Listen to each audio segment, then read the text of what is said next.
الحمدللہ رب العالمین والصلاة والسلام علی سید الانبیاء والمرسلین وعلی آلہ واصحابہ وذریاتہ اجمعین، اما بعد۔ ہمارے کتاب الطلاق اور کتاب النکاح کا جو دورہ چل رہا ہے اس کا آج چھٹا درس ہے، اور پچھلے درس میں نے طلاق کی تعریف، اس کے اقسام اور کن کن لوگوں کی طلاق واقع ہوتی ہے اور کس کی طلاق واقع نہیں ہوتی اس پر تفصیل سے کلام کیا تھا۔ اسی سلسلے میں کہ مختی کی طلاق، یعنی کہنا کچھ چاہتا تھا اور زبان سے طلاق کے الفاظ نکل گئے۔ مثلا اگر یوں کہنا چاہتا تھا زینب پانی لاؤ، اور منہ سے نکل گیا زینب تجھے طلاق، تو ایسی صورت میں قضاءً طلاق کا حکم دیا جاتا ہے، اور لیکن دیانتاً طلاق نہیں ہوگی، کیونکہ یہ قضا اور دیانت کیا ہے پہلے تو اس کو سمجھ لیجئے کہ اگر معاملہ صرف اللہ اور بندے کے درمیان ہو اور کسی اور کو یہ بات پتہ نہ چلی ہو، تو یہاں جو حکم ہوتا ہے وہ دیانت کے اعتبار سے ہوتا ہے، اور لیکن اگر بیوی کو پتہ چل گیا اور لوگوں کو پتہ چل گیا تو یہاں پر جو حکم ہوتا ہے وہ قضا کے اعتبار سے ہوتا ہے، اور قضا جو ہے کیونکہ وہ ظاہر کے اوپر دی جاتی ہے، باطن کا معاملہ ہمیں پتہ نہیں ہوتا، تو اور ہم ظاہر کے مکلف ہیں، تو اس لیے جو ہمارے سامنے ظاہر ہوگا حکم بھی اس کے مطابق دیا جائے گا، اور اگر حقیقت حال کچھ اس کے برخلاف ہے تو پھر وہ جانے اور اس کا رب جانے۔ تو اب یہاں پر مثال کے طور پر اب اس نے کہا زینب تجھے طلاق، تو یہ جو لفظ ہیں یہ تو ہم نے سنے ہیں، تو اس کا لفظ جو ہے وہ تو ظاہر ہے۔ اب اس کے باطن کا معاملہ ہے کہ جناب وہ یہ کہہ رہا ہے میں کہنا کچھ چاہ رہا تھا اور منہ سے کچھ اور نکل گیا، تو یہ جو نیت اور ارادے کی جو یہ بات کہہ رہا ہے تو اس پر ظاہر میں کوئی قرینہ یا کوئی دلیل موجود نہیں ہے، تو اس لیے یہاں قضاءً طلاق کا حکم دیا جاتا ہے، لیکن اگر واقعی میں یہ اس سے زبان کی پھسلن ہوئی ہے اور یہ لفظ کہنے کا اس کا کوئی ارادہ نہیں تھا تو کوئی طلاق واقع نہیں ہوگی، کیونکہ پیچھے میں نے آپ کو یہ فرق بتایا تھا کہ ایک ہے طلاق کے الفاظ کو اپنے قصد اور ارادے سے ادا کرنا، اور دوسرا ہے طلاق کے جو معنی ہیں ان کا قصد کرنا۔ تو طلاق کے لیے پہلا والا قصد تو ضروری ہے، یعنی طلاق کے الفاظ کو اپنے قصد اور ارادے سے ادا کرنا، لیکن دوسرا والا معنی یعنی معنی کا قصد یہ ضروری نہیں ہے۔ تو اب یہاں پر اگر واقعی اس کا قصد یہ الفاظ کہنے کا تھا ہی نہیں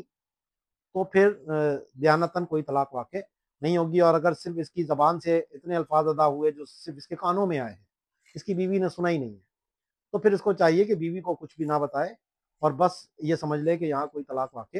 نہیں ہوئی، کیونکہ اس سے خطاً یہ الفاظ نکلے ہیں۔ ایک ہے کہ بھول گیا، مثلا اگر طلاق کی کوئی اس نے تعلیق کی تھی، طلاق کو معلق کیا تھا اور کسی شرط کے اوپر، اور وہ بھول گیا کہ میں نے تو اس شرط کے اوپر اس طلاق کو معلق کیا تھا، اور پھر وہ یہ کام کر لیتا ہے تو یہاں طلاق واقع ہو جائے گی، کیونکہ جب اس نے طلاق کو معلق کیا تو اب اس شرط کے پائے جانے کے وقت قصد اور ارادے کا ہونا کوئی ضروری نہیں ہے، تو جب بھی وہ شرط پائی جائے گی تو طلاق واقع ہو جائے گی، چاہے وہ قصداً کرے اس کو یا بلا قصد اس سے وہ فعل انجام پائے۔ تو یہ ہماری جو تھی وہ طلاق کی کچھ ابحاث تھیں جو یہاں پر ہونا ضروری تھی۔ اب آگے ہے طلاق کی، میں نے آپ کو بتایا تھا کہ الفاظ کے اعتبار سے دو قسمیں ہیں، ایک ہے صریح اور دوسری ہے کنایہ۔ صریح کی جو تعریف ہمارے فقہا بیان کرتے ہیں وہ یہ ہے کہ وہ طلاق کے الفاظ جو طلاق کے معنی ہی میں استعمال ہوتے ہوں غالب طور پر، تو وہ صریح کے الفاظ ہیں، اور اس کے مقابلے میں کنایہ جو ہے یہ وہ الفاظ ہیں کہ جس میں طلاق کا بھی احتمال ہو اور غیر طلاق کا بھی احتمال ہو، یعنی یہ دونوں طرح کے معنی میں استعمال ہوتے ہیں۔ اب یہاں ایک بحث ہے جو ضروری ہے کہ ایک ہے لفظ کی وضع اور ایک ہے لفظ کا استعمال۔ وضع کا مطلب یہ ہے کہ لغت والوں نے ایک لفظ کو ایک معنی کے مقابلے میں رکھ دیا، اور بعض اوقات وہ لفظ اسی معنی میں استعمال ہو رہا ہوتا ہے اور بعض اوقات وہ کسی اور معنی میں استعمال ہونے لگتا ہے، تو اگر وہ اسی معنی میں استعمال ہو تو اس کو حقیقت کہتے ہیں، اور اگر وہ دوسرے معنی میں استعمال ہونے لگے تو اگر اس کا استعمال اس دوسرے معنی میں غالب طور پر ہونے لگے تو یہ اس لفظ کے لیے ایک نئی جدید وضع قرار پاتا ہے، اور اس کو مجاز عرفی پھر ہم کہتے ہیں۔ اور اس صورت میں پھر یہ جو لفظ ہے وہ حقیقت کی طرح یہی معنی مراد اس سے لیا جاتا ہے۔ دوسرا، بعض اوقات جو لفظ جس معنی کے لیے وضع کیا گیا تھا وہ معنی استعمال عرف عام میں چھوڑ دیا جاتا ہے، تو اس کو ہم کہتے ہیں حقیقت مہجورہ، کہ اب عام آدمی اس لفظ سے یہ مطلب نہیں لیتا۔ اور چوتھا تھا مجاز، یعنی جو کسی مناسبت کی وجہ سے لفظ اس معنی میں استعمال ہونے لگے، لیکن اتنا غالب طور پر نہیں ہے کہ حقیقت کے مقابلے میں وہ سامنے کھڑا ہو جائے لفظ، بلکہ یہ مراد بھی لیا جاتا ہے اور حقیقت بھی مراد لی جاتی ہے۔ تو یہ جو صریح اور کنایہ ہیں، ان میں جو حقیقت مستعملہ ہے اور جو مجاز عرفی ہے، یہ صریح کے افراد ہیں، اور جو حقیقت مہجورہ ہے اور جو مجاز ہے، مجاز مرسل وغیرہ، تو یہ کنایہ کی اقسام میں سے ہے۔ ٹھیک ہے نا، اس کو سمجھنا ضروری ہے۔ اب یہاں پر بعض فقہا نے لفظ وضع استعمال کیا اور بعض فقہا نے لفظ استعمال کو ذکر کیا ہے، تو ان میں سے درست کون سا ہے؟ تو اگر ہم غور کریں گے فقہا کی عبارتوں سے تو واضح ہو جائے گا کہ یہاں ان کی مراد استعمال ہے، کیونکہ اگر ایک لفظ طلاق کے لیے وضع ہوا لیکن بعد میں وہ کسی اور معنی میں استعمال ہونے لگ جائے تو وہ صریح نہیں رہتا بلکہ کنایہ ہو جاتا ہے، اور اگر اس کی وجہ طلاق کے لیے نہیں تھی لیکن وہ طلاق کے معنی میں ہی استعمال غالب طور پر ہونے لگ گیا تو پھر وہ صریح کے حکم میں آ جاتا ہے، لفظ جیسا کہ لفظ حرام کا معاملہ ہے، کہ اگر کوئی اپنی بیوی کو یوں کہے کہ تو مجھ پر حرام ہے، تو یہاں پر یہ صریح کے حکم میں ہے اور اس سے بغیر نیت بھی طلاق واقع ہو جائے گی۔ صریح اور کنایہ میں جو ایک فرق ہے وہ یہ ہے کہ صریح کے اندر نیت کی حاجت نہیں ہوتی، کیونکہ جب ایک لفظ اس نے اپنے قصد اور ارادے سے بولا اور اس کا ایک معنی و مفہوم ایسا ہے کہ جو لوگ فوری طور پر اسی معنی کی طرف ان کا دماغ سبقت کرتا ہے، تو متبادر الی الفہم جو ہے وہی معنی ہوتا ہے، تو وہی معنی مراد لیا جائے گا۔ اور اب چاہے وہ یہ کہے کہ جی میری نیت نہیں تھی، بغیر نیت کے میں نے کہا، تو بھی یہاں طلاق کا حکم دیا جائے گا۔ اور اس کے مقابلے میں جو کنایہ کا لفظ ہوتا ہے، کیونکہ اس کے اندر طلاق اور غیر طلاق دونوں کا احتمال ہوتا ہے، تو دیانتاً اس میں ہر حال میں نیت ضروری ہوتی ہے۔ اگر کسی نے بغیر نیت کے کنایہ کا لفظ بولا اور طلاق اس کے دماغ میں نہیں تھی تو دیانتاً تو طلاق نہیں ہوتی۔ ہاں، بعض صورتوں میں قضاءً جو ہے وہ طلاق کا حکم دیا جاتا ہے، وہ انشاءاللہ آگے جب میں کنایہ کی تھوڑی تفصیلی بحث کروں گا تو وہاں اس کی تفصیل وہاں بیان ہوگی۔ تو اب صریح کا جو لفظ ہے، یعنی جس کی وضع طلاق کے لیے یا جس کا غالب استعمال طلاق کے لیے ہی ہوتا ہے، تو اس میں بغیر نیت بھی طلاق ہوگی، اور اس سے جو طلاق پڑتی ہے وہ رجعی طلاق پڑتی ہے اور ایک طلاق پڑتی ہے۔ وجہ اس کی یہ کہ طلاق کے بعد رجوع کا حق شوہر کو ملنا یہ قرآن کی نص سے ثابت ہے، تو اگر وہ صریح لفظ کہتا ہے ایک یا دو مرتبہ تو شوہر کو اس میں رجوع کا حق ہوتا ہے، لیکن اگر 3 طلاقیں دیتی تو آپ کو پتہ ہے وہ مغلظہ ہو جاتی ہے، اور مغلظہ میں تو حلالے کے بغیر رجوع کا کوئی راستہ نہیں ہوتا۔ باقی اگر اس کے صریح لفظ کے ساتھ مصدر کا لفظ استعمال کر دے تو اس میں اگر کوئی نیت نہ کرے تو ایک طلاق ہوگی، اور اسی طرح اگر 2 طلاقوں کی نیت کرے گا تو بھی ایک ہی ہوگی، لیکن اگر 3 طلاقوں کی نیت کرے گا تو 3 ہو جائیں گی۔ وجہ اس کی یہ کہ واحد کا جو لفظ ہے اس میں عدد کا احتمال نہیں ہوتا، اور جب اس میں عدد کا احتمال نہیں ہوتا تو 2 طلاق کی نیت بھی کرے گا تو وہ ایک ہی طلاق مراد لی جائے گی، لیکن 3 جو ہے، کیونکہ آپ کو پتا ہے طلاق کے جو فرد کامل ہے وہ 3 ہے، تو جن سے طلاق میں فرد کامل جو ہے وہ 3 ہے اور قلیل جو ہے وہ 1 ہے، تو اگر مصدر ذکر کیا یعنی تجھے طلاق کہا اور اس سے 3 کی نیت کرے گا تو 3 ہو جائیں گی، اور 1 یا 2 کی نیت کرے گا تو 1 ہوگی، یا کوئی بھی نیت نہیں کرے گا تب بھی ایک طلاق اس میں پڑ جائے گی۔ اور تو طلاق یافتہ ہے، اس کے کہنے میں 3 کی نیت بھی کرے گا تو 1 ہی ہوگی، کیونکہ جو اسماء مشتقہ ہیں تو اس کے اندر جو ہے وہ واحد یا فرد کا ہی اعتبار ہے، اس میں فرد کامل بھی مراد نہیں لیا جائے گا۔ اب یہاں پر ایک بڑی اہم بحث ہے اور اس کو سمجھنا طلاق کے جو فتاویٰ دیتے ہیں یا جو طلاق کو سمجھنا چاہتے ہیں وہ بہت ضروری ہے، وہ ہے اضافت کی بحث۔ طلاق کا جو محل ہے وہ عورت ہے، اور طلاق دینے کا اہل جو ہے وہ شوہر ہے۔ تو اب جب شوہر طلاق کے الفاظ کہے تو اس لفظ کی اضافت اپنی بیوی کی طرف ہونا یہ ضروری ہے، کیونکہ اگر ایسا نہ ہو اور محض صرف زبان پہ طلاق کا لفظ آ جائے تو پھر تو جناب جتنے علماء ہیں کہ جو کتاب و طلاق پڑھتے ہیں فقہ کے ابواب میں،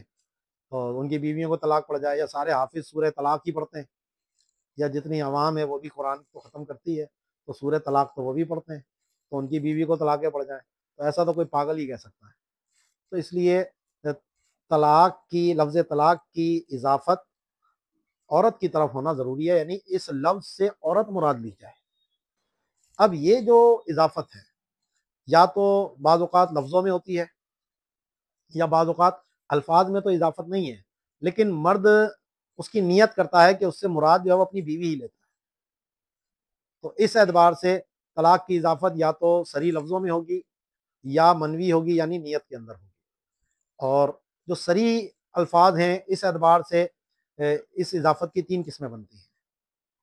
ایک تو اضافت کا ہونا صریح طور پر اس طور پر ہو سکتا ہے کہ بیوی کی طرف اشارہ کر کے کہے کہ اسے طلاق، یا خطاب کر کے کہے تجھے طلاق، یا عورت کا نام لے کر کہے فلانی کو طلاق،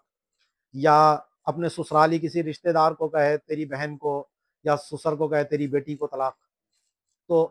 یہ ساری یعنی اس طلاق کی مراد اس نے اپنی بیوی لے لی ہے، تو یہاں ان صورتوں میں یہ اضافت صریح طور پر موجود ہے۔ دوسرا ایک صریح طور پر ہونے کی دوسری صورت اس کی یہ ہے کہ جواب کے اندر تو اضافت مذکور نہ ہو، لیکن یہ جو الفاظ ہیں وہ کسی ایسے سوال کے جواب میں کہے گئے ہوں کہ جس کے اندر اضافت موجود ہو۔ مثلا عورت یہ کہتی ہے مجھے طلاق دے، تو یہاں اس میں عورت کی طرف اضافت موجود ہے، مجھے طلاق دے، اور شوہر جواب میں صرف اتنا کہہ دے میں نے طلاق دی، یہ نہیں کہا کہ تجھے طلاق دی، تو کیونکہ لفظ میں جو سوال تھا اس میں اضافت پہلے موجود تھی،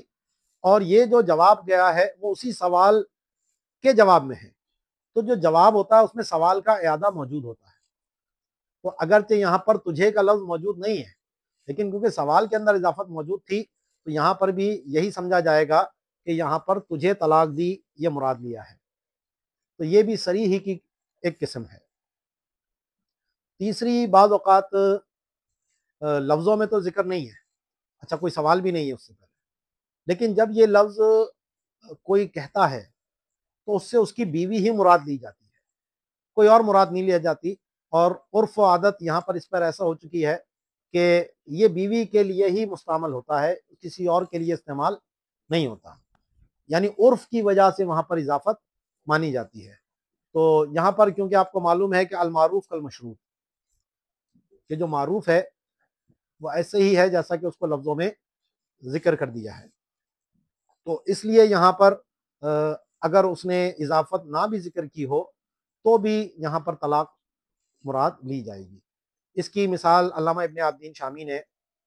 2 ذکر کی ہیں، الطلاق یلزمونی اور الحرام یلزمونی۔ کسی نے اس کو کوئی کام کرنے کو کہا چلو بھائی آؤ یہ کام کر لو، وہ کہتا نہیں بھائی میں یہ کام نہیں کروں گا، الطلاق یلزمونی، مجھ پر طلاق لازم ہے یا مجھ پر حرام لازم ہے۔ تو اب یہاں اس نے یہ نہیں کہا کہ میری بیوی کی طلاق مجھ پر لازم ہے یا میری بیوی مجھ پر حرام ہوگی وہ لازم ہے، بیوی کا کوئی ذکر نہیں کیا اس نے، صرف اتنا کہا کہ طلاق مجھ پر لازم ہے یا حرام مجھ پر لازم ہے۔ لیکن جب یہ لفظ کہا جاتا تھا تو اس وقت عرف و عادت میں بیوی کو طلاق دینا ہی مراد لیا جاتا ہے، اور سننے والے کو یہی سمجھ میں آتا ہے۔ تو اگرچہ یہاں پر اب اضافت الفاظ میں موجود نہیں ہے، لیکن عرف و عادت کی وجہ سے یہاں اس کو مذکور مانا جائے گا۔ تو یہ تیسری قسم ہے جہاں پر عرف کی وجہ سے طلاق موجود ہوتی ہے۔ اس تیسری قسم کو یاد رکھیے گا، آج کے دور کے حساب سے ایک اہم صورت ہے، اس کو پھر میں یہاں پر اس کا انتباہ کروں گا۔ آگے اگر اضافت لفظوں میں ذکر نہیں ہے، نہ صراحتاً ہے، نہ سوال کے جواب میں ہے، نہ وہاں پر عرف ہے، تو پھر ہم یہ دیکھیں گے کہ وہاں کوئی قرینہ خارجیہ موجود ہے یا نہیں۔ تو اگر قرینہ خارجیہ موجود ہے تو اس میں طلاق کا حکم دیا جاتا ہے، جب تک کہ وہ یہ نہ کہے کہ میں نے نیت مراد نہیں لی۔ اگر وہ یہ کہہ دیتا ہے جی میری نیت نہیں تھی، تو پھر طلاق کا حکم نہیں دیں گے۔ لیکن اگر وہ خاموش رہتا ہے تو پھر وہاں طلاق کا حکم دے دیا جاتا ہے۔ تو یہاں اس کو نیت کی نفی کرنی پڑے گی، کیونکہ جو قرینہ خارجیہ موجود ہے اس قرینے کی وجہ سے یہاں پر طلاق کا معنی مراد کہ اس نے اضافت بیوی کی لی ہے وہ زیادہ راجح ہے، تو اس لیے یہاں طلاق کا حکم دیا جاتا ہے جب تک کہ وہ نیت کی نفی نہ کرے۔ اور دوسری صورت اس میں یہ بنتی ہے کہ وہاں کوئی قرینہ خارجیہ بھی موجود نہیں ہے، تو پھر اس صورت میں طلاق کا حکم نہیں دیا جاتا جب تک کہ وہ یہ نہ کہے کہ میں نے طلاق مراد لی ہے۔ اگر طلاق مراد لی ہے تو پھر طلاق ہو جائے گی، کیونکہ اس نے اضافت کی نیت کر لی ہے۔ اس کی مثال یہ ہے کہ کوئی بیٹھا ہوا طالقن طالقن کہہ رہا ہے، تو اب یہاں کوئی قرینہ بھی نہیں ہے کہ بیوی موجود ہو یا بیوی سے کوئی جھگڑ رہا ہو، تو اس سے پوچھا جائے گا بھائی من انیتا، بھائی کس کے لیے کہہ رہا ہے تو وہ کہتا ہے امراتی، میں تو اپنی بیوی کو کہہ رہا ہوں، تو طلقت،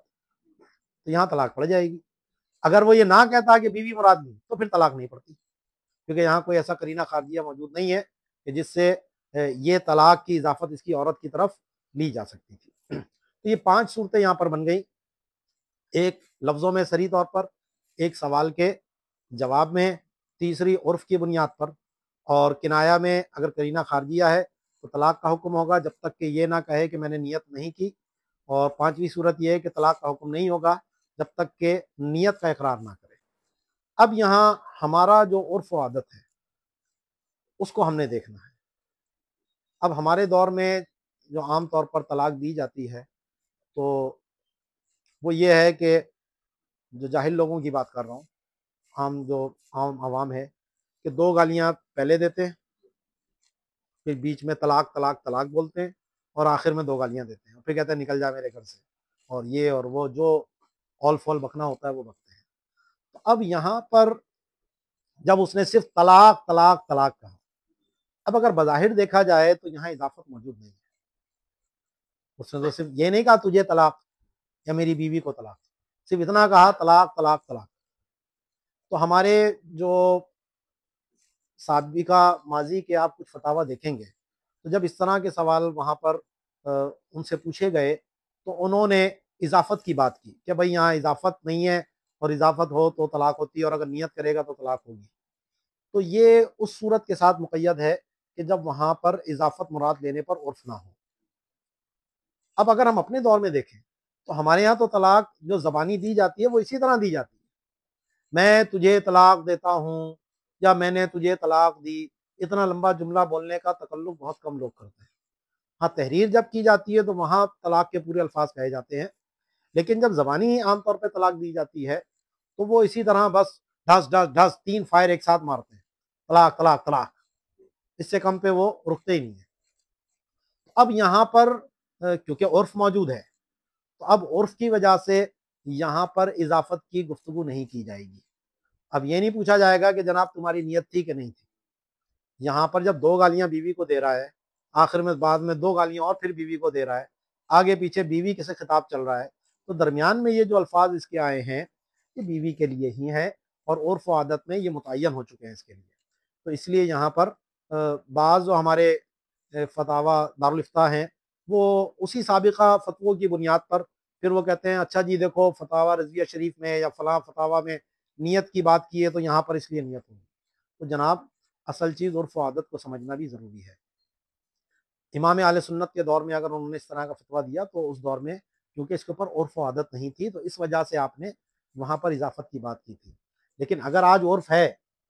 یا تو آپ اس بات کو انکار کریں جناب ایسا کوئی عرف نہیں ہے، تو پھر تو آپ کہہ سکتے ہیں ٹھیک ہے جی ہم اسی قول کی طرف جائیں گے۔ لیکن اگر آپ عرف کو تسلیم کر لیتے ہیں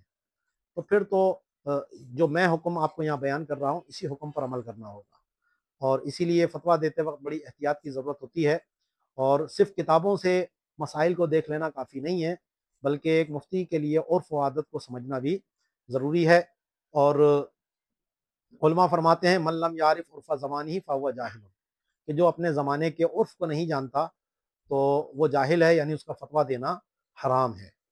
اس کو ان معاملات میں مداخلت نہیں کرنی چاہیے۔ صرف کتاب کا پڑھ لینا کافی نہیں ہے، بلکہ اس میں عرف و عادت، اور جو خاص طور پہ طلاق کے معاملات ہیں اس میں تو عرف و عادت کا بنیادی کردار ہے۔ آپ کو یہ سمجھنا پڑے گا کہ یہ لفظ صریح ہے کہ کنایہ ہے، تو اس میں اصل بنیادی کردار ہی استعمال اور عرف اور عادت کا ہے، اس کے بغیر آپ لفظ کی صحیح پہچان نہیں کر سکتے۔ تو اب یہاں پر ایک دوسری جو بحث ہے وہ بھی بہت اہم ہے۔ اگر کوئی شخص، یہ ہمارے علامہ ابن عابدین شامی نے اور علامہ علاء الدین حسکفی نے در مختار کے اندر یہ بحث چھیڑی ہے کہ اگر کوئی شخص یوں کہے انتی طالق عن الوثاق، تو انہوں نے کہا اس سے طلاق نہیں ہوگی۔ وجہ اس کی یہ کہ طلاق کا جو لفظی معنی ہے، عربی زبان کا لفظ ہے کیونکہ طلاق، تو اس کا جو لفظی معنی ہے وہ ہے رفع القید، قید کا نہ ہونا۔ اب یہ قید کا نہ ہونا، تو وہ قید حسی بھی ہو سکتی ہے اور وہ قید معنوی بھی ہو سکتی ہے۔ مثلا عورت رسیوں میں بندھی ہوئی تھی اور اس کو کھول دیا اور کہا میں نے طلقت کی، میں نے تجھے رسیوں سے آزاد کیا۔ اور دوسرا جو ہے کہ وہ جو معنوی قید ہے جو نکاح کی وجہ سے عورت پابند تھی، تو اس کو آزاد کرنا۔ تو لغوی طور پر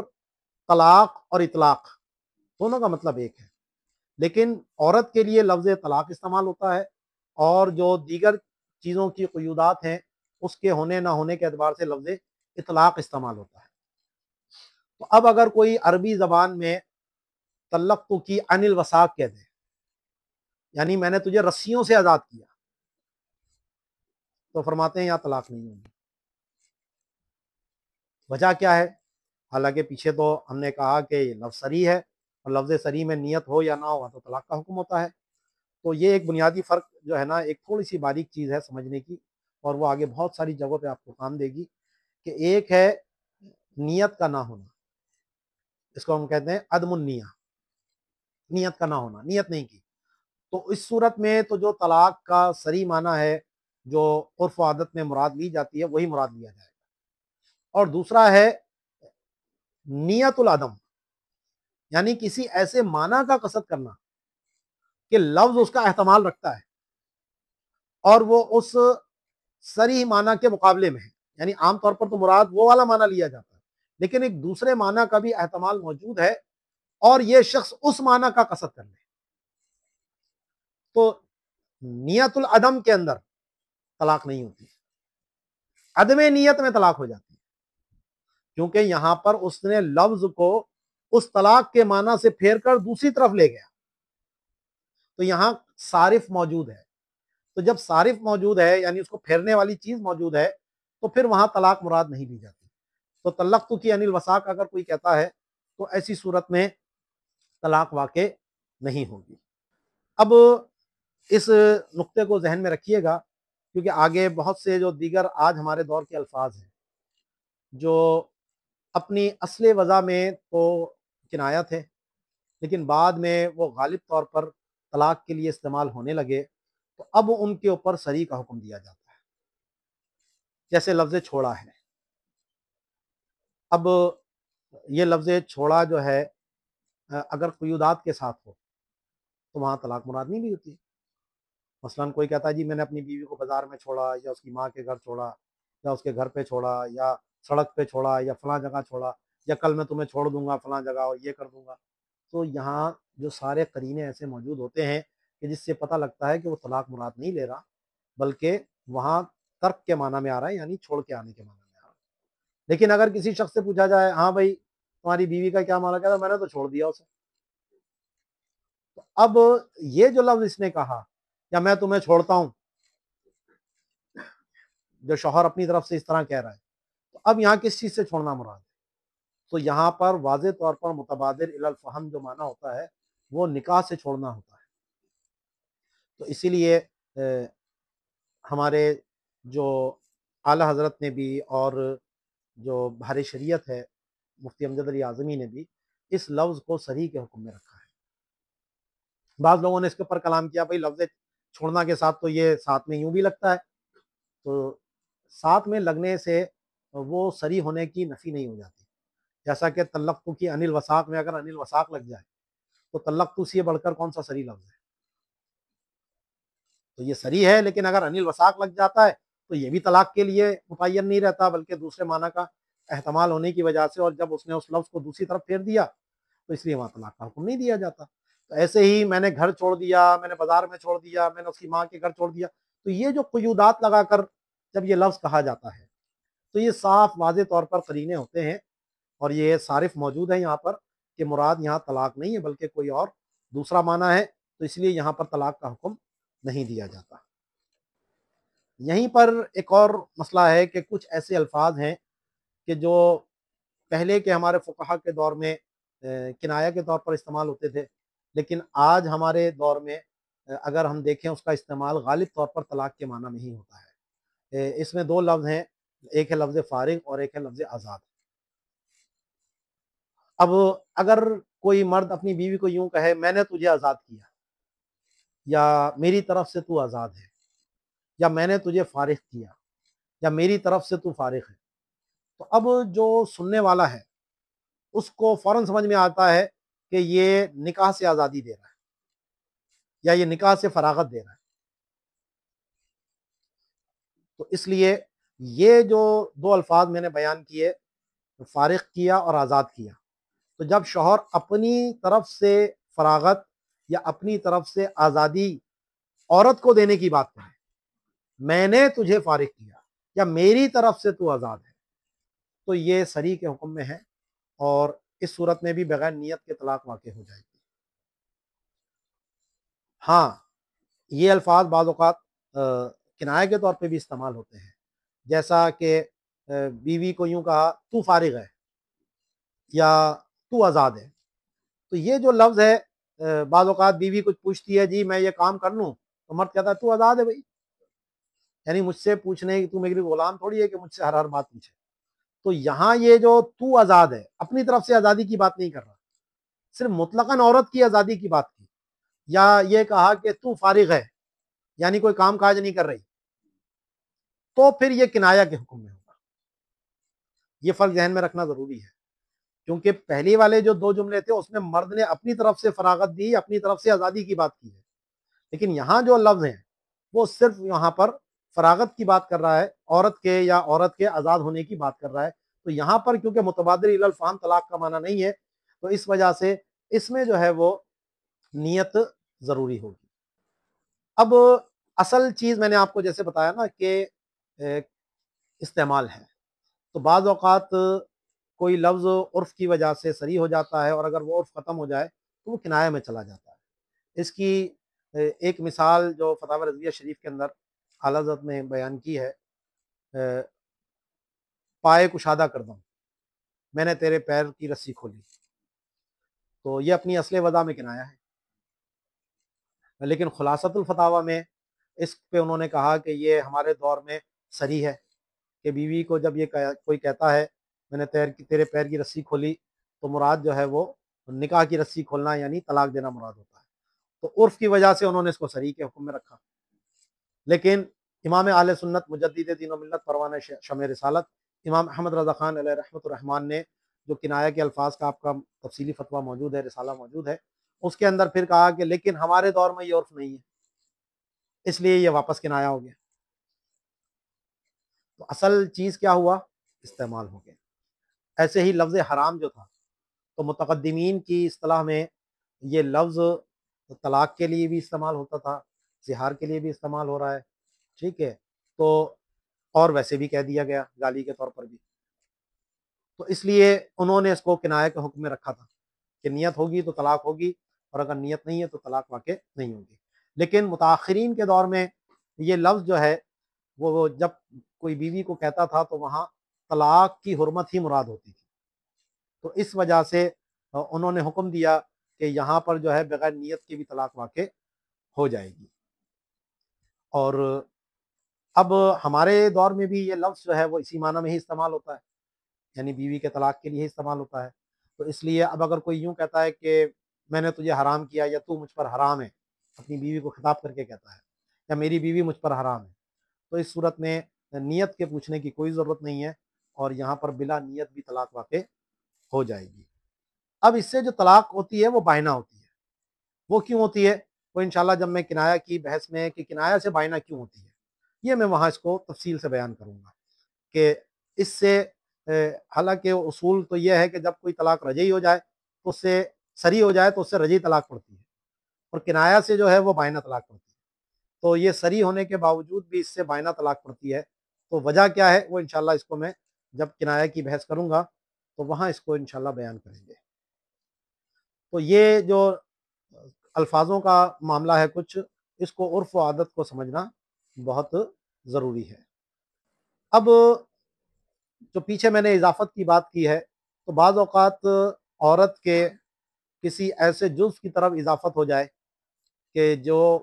جز کہہ کر کل مراد لیا جاتا ہے، کیونکہ ہر زبان میں کچھ ایسے الفاظ ہوتے ہیں کہ وہ ہے تو بظاہر جز لیکن اس سے پوری ذات مراد لی جاتی ہے، تو ایسی صورت میں یہ کل کی اضافت ہی کی طرح ہے۔ عربی زبان میں جو مخصوص الفاظ ہیں جیسا کہ جسد ہے، بدن ہے، روح ہے، دم ہے،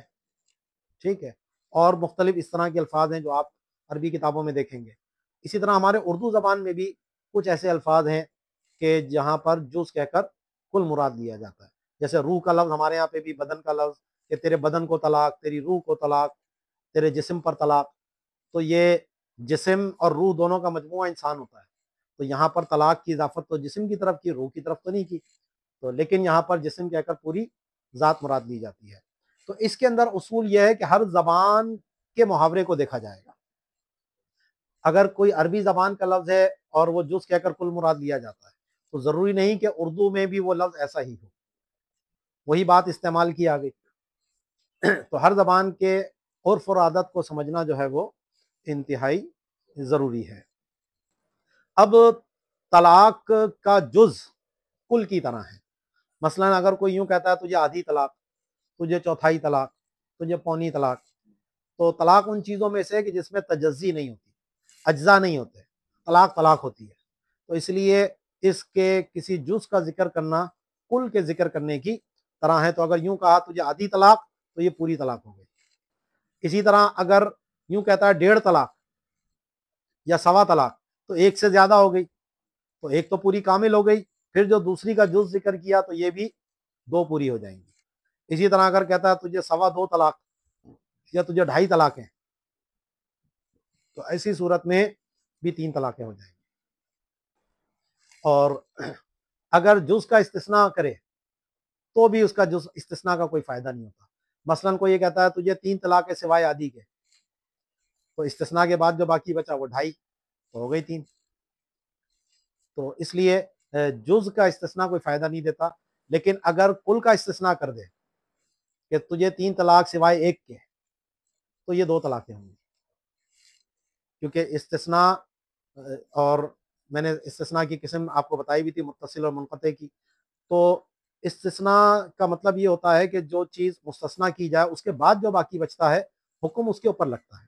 تو اگر کوئی کہتا ہے 3 طلاق سوائے ایک کے، یا 3 طلاق سوائے 2 کے، یا 3 طلاق سوائے 3 کے، تو پھر جو باقی بچے گا اس کے مطابق طلاق ہوگی۔ اگر کچھ نہیں بچا تو پھر کوئی طلاق نہیں ہوگی۔ اس لیے اگر کوئی کہہ دے انتی طالق الا، کہ تجھے طلاق ہے سوائے، تو اس سے بھی کوئی طلاق نہیں ہوگی۔ اسی طرح اگر طلاق کے ساتھ کوئی لفظ انشاءاللہ متصل کہہ دے کہ انتی طالق انشاءاللہ، کہ تجھے طلاق ہے اگر اللہ نے چاہا، تو اب اللہ نے چاہا یا نہیں یہ ہمیں تو پتہ نہیں، تو اس لیے اس سے بھی کوئی طلاق واقع نہیں ہوگی۔ لیکن اس کے لیے یہ ضروری ہے کہ طلاق کے الفاظوں کے متصل کسی نے یہ استثناء کیا ہو۔ اگر بعد میں جا کر استثناء کر دیتا ہے تو اس کا کوئی حکم نہیں لگے گا۔ اس میں ایک لطیفہ بھی ہے، ذرا سنا دیتا ہوں یہاں پر آپ کو، کہ حضرت عبداللہ ابن عباس کا موقف اس حوالے سے یہ تھا کہ کوئی شخص اگر بعد میں بھی استثناء کرے تو وہ استثناء کام کرے گا۔ امام اعظم ابو حنیفہ رضی اللہ تعالیٰ عنہ کے دور میں عباسی خلفاء تھے، حضرت عباس رضی اللہ تعالیٰ عنہ کی اولاد میں سے ہیں، تو آپ وہاں دربار میں موجود تھے، تو کسی نے امام صاحب کی شکایت لگائی کہ حضرت بادشاہ سلامت، یہ تو آپ کے دادا جان کی مخالفت کرتے ہیں۔ میں کیسے کرتے ہیں؟ کہا جی انہوں نے تو کہا ہے کہ استثناء بعد میں بھی ہو سکتا ہے، لیکن یہ دیکھو یہ کہتے ہیں استثناء کا متصل ہونا یہ ضروری ہے۔ تو امام اعظم بھی پھر امام اعظم ہے، امام اعظم نے فوری طور پہ برجستہ جواب دیا کہ حضور والا یہ ملک میں بغاوت کرنا چاہتے ہیں، یہ چاہتے ہیں کہ لوگ جو ہے وہ بغاوت کریں آپ سے۔ بادشاہ نے کہا ہے یہ کیسے؟ کیونکہ بادشاہ کے لیے سب سے بڑی چیز بغاوت ہے، اور وہ سب کچھ برداشت کرے گا لیکن بغاوت برداشت نہیں کرتا۔ تو اس نے کہا یہ کیسے؟ اس نے کہا حضور ہوگا یہ کہ لوگ آپ کے سامنے جا کر بیعت کریں گے اور باہر جا کے انشاءاللہ کہہ دیں گے اور کہیں گے جی ہماری تو کوئی بیعت ہی نہیں ہوئی کیونکہ ہم نے استثناء کر دی ہے۔ تو وہ بادشاہ بھی جو ہے وہ ہنسنے لگ گیا اور پھر وہ مان گیا کہ امام صاحب ہیں۔ تو بعد میں وہ صاحب نکل کے کہنے لگے حضرت آپ نے تو آج مروا دیا تھا مجھے، اگر بادشاہ اس کو سچ سمجھ لیتا کہ یہ تو میرے خلاف بغاوت کی جو ہے مہم چلا رہے ہیں تو آج تو میں مارا گیا تھا۔ تو امام صاحب نے کہا کہ بھائی تم نے شروع کیا تھا، تو اس لیے جو ایک عالم ہے اس پر اعتراض کرتے ہوئے سوچ سمجھ کے بات کرنی چاہیے۔ تو خیر یہ ایک استثناء کی بات تھی۔ اب طلاق کے لیے جو میں نے آپ کو بتایا کہ طلاق کا جو وقت ہے، زوجین جب تک زندہ ہیں اس وقت تک طلاق ہو سکتی ہے۔ اگر کسی ایک کا بھی انتقال ہو جائے تو پھر کیونکہ مرد طلاق کا اہل ہونا چاہیے اور عورت طلاق کی محل ہونی چاہیے، تو جو زندہ ہے وہی طلاق کا اہل ہوگا اور وہی طلاق کا محل ہوگی۔ تو اگر کوئی یوں کہتا ہے کہ میری موت کے ساتھ تجھے طلاق، تو یہ کوئی طلاق نہیں ہوگی، کیونکہ جب موت ہو گئی تو طلاق کا اہل نہیں رہا۔ یا ایسے ہی کہتا ہے تیری موت کے ساتھ تجھے طلاق، تو اس سے بھی کوئی طلاق نہیں ہوگی، کیونکہ جب عورت مر گئی تو پھر وہ طلاق کا محل نہ رہی۔ اسی طرح جو طلاق کا وقت ہے کہ جب تک بندہ مکلف ہے۔ اب اگر کوئی یوں کہے تجھے قیامت کے دن طلاق، تو قیامت کے دن انسان مکلف نہیں ہے، یہ احکام قیامت سے پہلے کے ہیں، تو اس لیے اس سے کوئی طلاق نہیں ہوگی۔ لیکن اگر یہ کہتا ہے قیامت سے پہلے تجھے طلاق، تو اب جیسے ہی خاموش ہوگا فوراً طلاق پڑ جائے گی، کیونکہ جیسے ہی یہ خاموش ہوا یہ وقت بھی قیامت سے پہلے کا وقت ہے۔ تو اس نے یہی کہا تھا کہ قیامت سے پہلے تجھے طلاق، تو وہ وقت آ گیا، اس لیے یہاں فوری طور پہ طلاق پڑ جائے گی۔ ایسے ہی اگر اس نے آج شادی کی ہے اور ماضی میں طلاق کی اضافت کرتا ہے، یوں کہتا ہے کہ جی انتی طالق امسی، یعنی گزشتہ کل میں تجھے طلاق، حالانکہ نکاح تو آج کیا ہے، تو پھر ایسی صورت میں کیونکہ طلاق کا معنی میں نے آپ کو پہلے بتایا تھا کہ نکاح کی قید کو اٹھا دینا،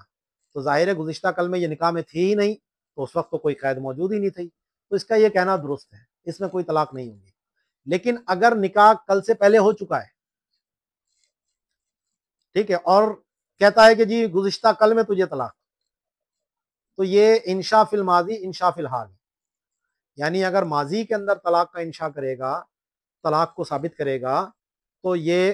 آج کے دن طلاق مانی جائے گی۔ اس میں دو فرق سمجھنا ضروری ہے، ایک ہے طلاق کا اقرار اور ایک ہے طلاق کا انشاء۔ اگر کوئی شخص یہ کہتا ہے جی میں تو گزشتہ کل میں تجھے طلاق دے چکا ہوں، یہ گزشتہ کل میں طلاق دینے کی خبر ہے، تو یہ جو اور اس کا یہ کہنا یہ طلاق کا اقرار ہے، تو طلاق کا اگر اقرار جھوٹا کرے گا، یعنی حقیقت میں طلاق نہیں دی لیکن کہتا ہے میں گزشتہ کل میں تجھے طلاق دے دی تھی میں نے، تو یہ جو طلاق کا جھوٹا اقرار ہے اس سے قضاءً طلاق ہوتی ہے،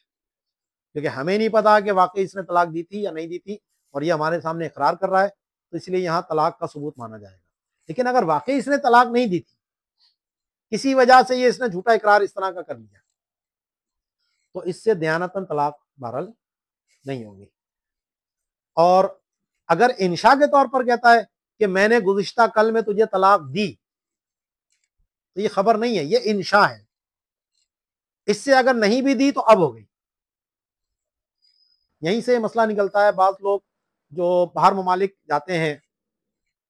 اور وہاں ویزا وغیرہ کے چکر میں ہوتے ہیں، تو وہ ان سے پوچھتے ہیں کہ جی تمہاری کوئی بیوی موجود ہے یا نہیں، تو وہ طلاق کا ایک جھوٹا حلف نامہ بنا دیتے ہیں، تو اب اس کے الفاظ دیکھے جائیں گے، اگر اس میں الفاظ انشاء والے ہیں اور طلاق نہیں دی اور کہتا ہے میں نے طلاق دی، تو پھر تو طلاق مان لی جائے گی۔ لیکن اگر وہ طلاق کی خبر کے الفاظ ہیں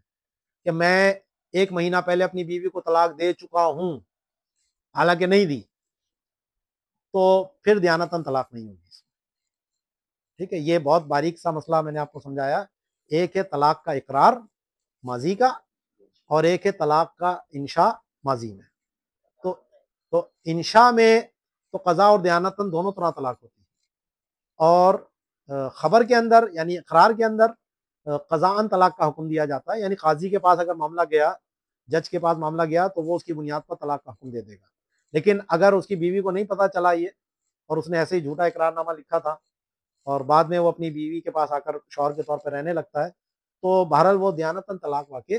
نہیں ہوئی ہے، کیونکہ وہ کسی کو پتہ نہیں، اس نے وہاں حلف نامہ جمع کرایا۔ اب یہ کرانا چاہیے یا نہیں، یہ ایک الگ بحث ہے، اس کی میں ترغیب نہیں دے رہا کہ کوئی یہ کہے اچھا جی مفتی صاحب ہیلے سکھا رہے ہیں۔ تو جھوٹ بولنا تو ظاہر ہے کہ وہ ناجائز گناہ رہے گا، میں اس کی بات نہیں کر رہا، لیکن یہاں ہم بات کر رہے ہیں صرف طلاق ہونے یا نہ ہونے کے اعتبار سے۔ ٹھیک ہے جی۔ اچھا، اسی طریقے سے اگر کوئی آنے والے زمانے میں طلاق کو معلق کرتا ہے کہ تجھے آنے والے کل میں طلاق، یا تجھے آنے والے مہینے میں طلاق، تو اگر کل کی بات کرے گا تو جیسے ہی صبح صادق ہوگی فوری طور پہ طلاق پڑ جائے گی، کیونکہ غد کا اطلاق یا کل کا اطلاق جو ہے وہ جیسے ہی صبح صادق ہوتی ہے تو وہ کل شروع ہو جاتی ہے۔ اور آج ہمارے عرف میں ویسے تو 12 بجے کے بعد تاریخ بدل جاتی ہے، لیکن ہمارے یہاں اس کو موجودہ دن ہی کا حصہ سمجھا جاتا ہے، جب تک کہ صبح نہ ہو جائے تو پھر اس کو کل سمجھا جاتا ہے۔ تو اگرچہ ٹیکنیکلی طور پر 12 بجے تاریخ بدل رہی ہے، لیکن عرف و عادت آج بھی ہمارے یہاں اسی طریقے سے ہے کہ کل کا اطلاق ہم صبح پہ ہی کرتے ہیں۔ تو جیسے ہی صبح صادق ہوگی تو وہ کل آ جائے گی، اور کل آ جائے گی تو پھر وہ طلاق واقع ہو جائے گی۔ ایسے ہی اگر مہینے کی بات کی گئی تو اب اگر چاند کا مہینہ مراد ہے تو جیسے ہی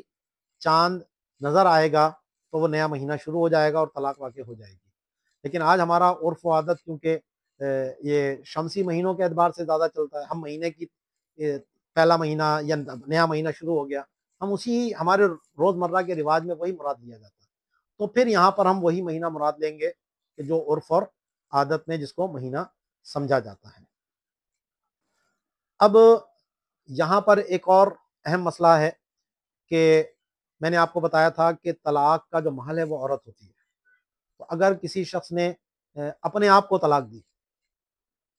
تو اس سے کوئی طلاق نہیں ہوتی۔ جیسے یوں کہتا ہے انا من کی طالق ہوں،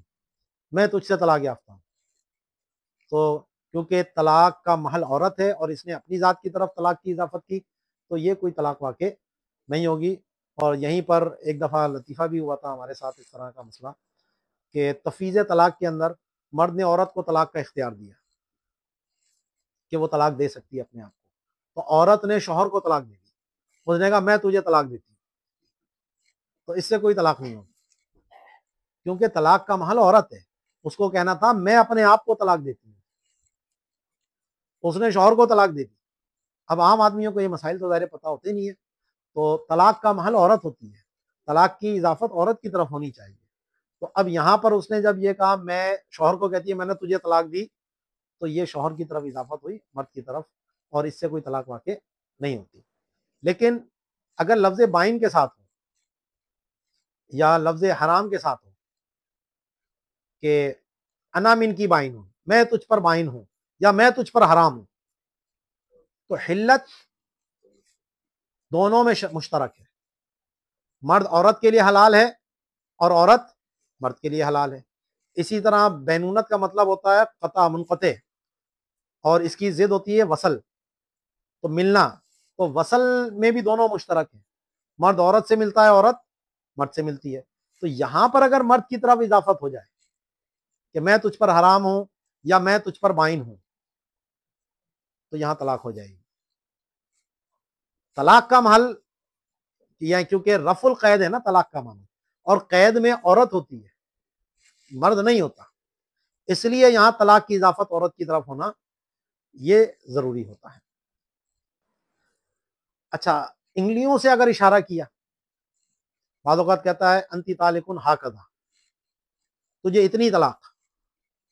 تو اس میں جتنی انگلیوں سے اشارہ ہوگا اتنی طلاق مراد لی جائے گی، کیونکہ یہ جو اتنی کا لفظ یا عربی میں ہاکذا کا جو لفظ ہے یہ عدد مبہم ہے، اور عدد تو موجود ہے اس میں، اور انگلی کے اشارے سے اس کا ابہام دور ہو گیا۔ تو یہ جو میں نے پیچھے آپ کو کہا تھا کہ طلاق کے لیے لفظ کا ہونا ضروری ہے، بغیر لفظ کے طلاق سے طلاق واقع نہیں ہوتی، تو اگر صرف انگلیوں کا اشارہ کیا تو اس سے کچھ بھی نہیں ہوگا۔ ہاں، اتنی تجھے طلاق یہ کہا اور انگلی سے اشارہ کیا تو جتنی انگلیاں ہوں گی اس سے طلاق واقع ہو جائے گی۔ اب اس میں کھلی ہوئی انگلیوں کا اعتبار ہے یا بند انگلیوں کا اعتبار ہے، یہ بھی ایک بحث ہے۔ تو عرف و عادت میں ہمارے ہاں جب اشارہ کیا جاتا ہے تو کھلی انگلیوں سے کیا جاتا ہے، بند انگلیوں سے اشارہ نہیں کرتے، تو اس لیے جتنی انگلیاں کھلی ہوئی ہوں گی اتنی طلاق پڑے گی۔ اگر ایک انگلی کھلی ہے تو ایک طلاق پڑے گی، دو انگلیاں کھلی ہیں تو دو طلاقیں پڑیں گی، تین انگلیاں کھلی ہیں تو تین طلاقیں پڑیں گی۔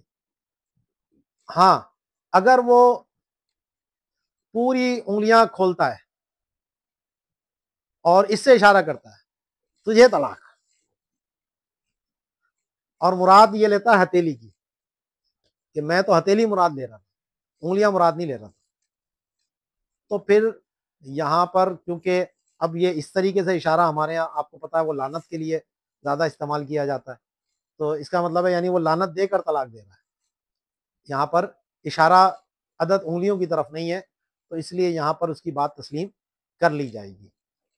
لیکن اگر کھلی انگلیاں ایک یا دو انگلی بند ہے اور کچھ انگلیاں کھلی ہیں اور اس میں کہتا ہے جناب میری تو ہتھیلی مراد تھی، تو پھر یہاں قضاءً اس کی تصدیق نہیں کی جائے گی، کیونکہ اب جو یہ بات کہہ رہا ہے وہ ظاہر کے خلاف ہے، اور جب ظاہر کے خلاف کوئی بات کرے گا تو اس کی بات معتبر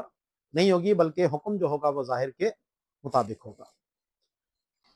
اب بعض صورتوں میں صریح لفظ سے بھی طلاق بائن ہوتی ہے، وہ کب ہوگی؟ کہ جب طلاق کے الفاظ میں کوئی ایسی صفت لگا دے جو اس میں شدت اور زیادتی کا معنی پیدا کرتے ہیں، تو اب اس سے جو طلاق پڑے گی وہ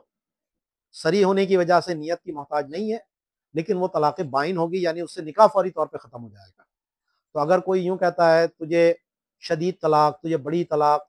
تجھے شیطانی طلاق، تجھے بڑی سخت طلاق، تجھے بڑی لمبی طلاق، یا تجھے طلاق بائن، اس طرح کا کوئی بھی لفظ کہے گا تو اب چونکہ لفظ طلاق تو موجود ہے تو اس لیے اس اعتبار سے ہو گیا صریح، اور اس کے ساتھ اس نے طلاق کی صفت بھی لگائی ہے، اور جب اس کے معنی میں اضافہ، لفظ کا اضافہ معنی میں اضافہ کرتا ہے، اور طلاق کے معنی میں اضافہ اس میں شدت بینونت سے آتی ہے، تو اگر اس صفت سے خالی ہوتا تو رجعی طلاق پڑتی، لیکن جب اس نے اس طرح کی کوئی صفت لگا دی ہے تو اس سے جو طلاق پڑے گی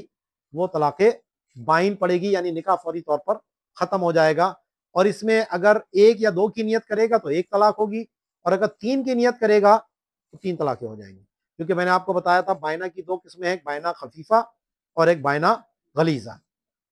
تو اگر ایک یا دو کی نیت ہے یا کوئی نیت نہیں ہے تو ایک ہی مراد لی جائے گی، کیونکہ خفیفہ ہونا وہ اصل ہے، اور اگر وہ تین کی نیت کرتا ہے تو پھر کیونکہ وہ خود اپنے اوپر شدت کر رہا ہے اور مغلظہ کی نیت کر رہا ہے تو پھر یہاں پر تین طلاقوں کا حکم دیا جائے گا جب اس نے طلاق کے ساتھ ایسی کوئی صفت استعمال کی ہو۔ اسی طرح اگر طلاق کے ساتھ وہ کوئی حرف تشبیہ استعمال کرتا ہے، تجھے پہاڑ جیسی طلاق، تجھے فلاں جیسی طلاق، عربی میں کاف حرف تشبیہ کا لے کر آئے یا اردو میں طرح مثل کا لفظ لے کر آئے، تو یہ جو تشبیہ ہے یہ فصاحت و بلاغت کے اعتبار سے معنی میں یہ مبالغہ پیدا کر دیتی ہے، اور یہاں پر بھی جب اس نے طلاق کے ساتھ تشبیہ لگائی ہے تو اب یہاں پر بھی طلاق کے معنی میں مبالغہ پیدا ہو گیا ہے، شدت پیدا ہو گئی ہے، اور اس لیے اب یہاں پر طلاق جو واقع ہوگی وہ بھی بائنہ ہوگی۔ ٹھیک ہے جی، تو صریح کی دو قسمیں ہو گئی، ایک صریح رجعی ہو گئی کہ جو طلاق کے الفاظ ہیں اس میں کوئی شدت کے معنی والا صفت موجود نہیں ہے یا تشبیہ موجود نہیں ہے، اور دوسرا صریح کی دوسری قسم ہو گئی کہ جب اس کے ساتھ اس نے کوئی شدت کا معنی پیدا کر دیا، صفت لگا دی ایسی، یا اس میں تشبیہ پیدا کر دی۔ اسی طرح جو طلاق علی المال ہوتی ہے، یعنی عورت طلاق کے بدلے میں مرد کو کچھ مال پیش کرے، تو یہ جو طلاق ہوتی ہے یہ بھی سری بائن ہوگی، کیونکہ عورت جو اپنا مال دے رہی ہے وہ اس لیے دے رہی ہے تاکہ اس کو اپنے نفس کا اختیار مل جائے، اور نفس کا اختیار اسے تو طلاق بائن سے ہی ملتا ہے۔ تو اس وجہ سے عورت مرد کو مال پیش کر رہی ہے اور مرد اس مال کو قبول کر رہا ہے، تو اس لیے اب جو طلاق اگرچہ اس نے ایک ہی دفعہ لفظ کہا ہو تو اس سے بھی جو طلاق پڑے گی وہ طلاق بائن پڑے گی۔ اور لفظ خلا جو ہے اس سے بھی جو طلاق ہوتی ہے، کیونکہ خلا میں بھی مہر کو چھوڑا جاتا ہے یا کچھ مال دیا جاتا ہے طلاق کے بدلے میں، تو اس میں بھی جو طلاق پڑے گی وہ بھی طلاق بائن ہوتی ہے۔ اور طلاق بائن کا مطلب میں آپ کو پہلے ہی بتا چکا ہوں کہ اس سے فوری طور پر نکاح ختم ہو جاتا ہے، لیکن اگر ایک ہے تو بہرحال رجوع کر سکتے ہیں نئے نکاح کے ساتھ، اور اگر مغلظہ ہو جائے تو پھر اس میں جو ہے وہ حلالے کی ضرورت پڑتی ہے۔ اب اسی پہ آگے انشاءاللہ کچھ اور سوالات ہیں اور کچھ اور مسائل ہیں کنایہ کے حوالے سے بھی، اور اگر عورت کو رخصتی نہ ہوئی ہو اور اس کو اگر طلاق کے الفاظ ایک سے زیادہ بولے جائیں تو کیا حکم ہوگا، انشاءاللہ کل سے ہم اس کو یہیں سے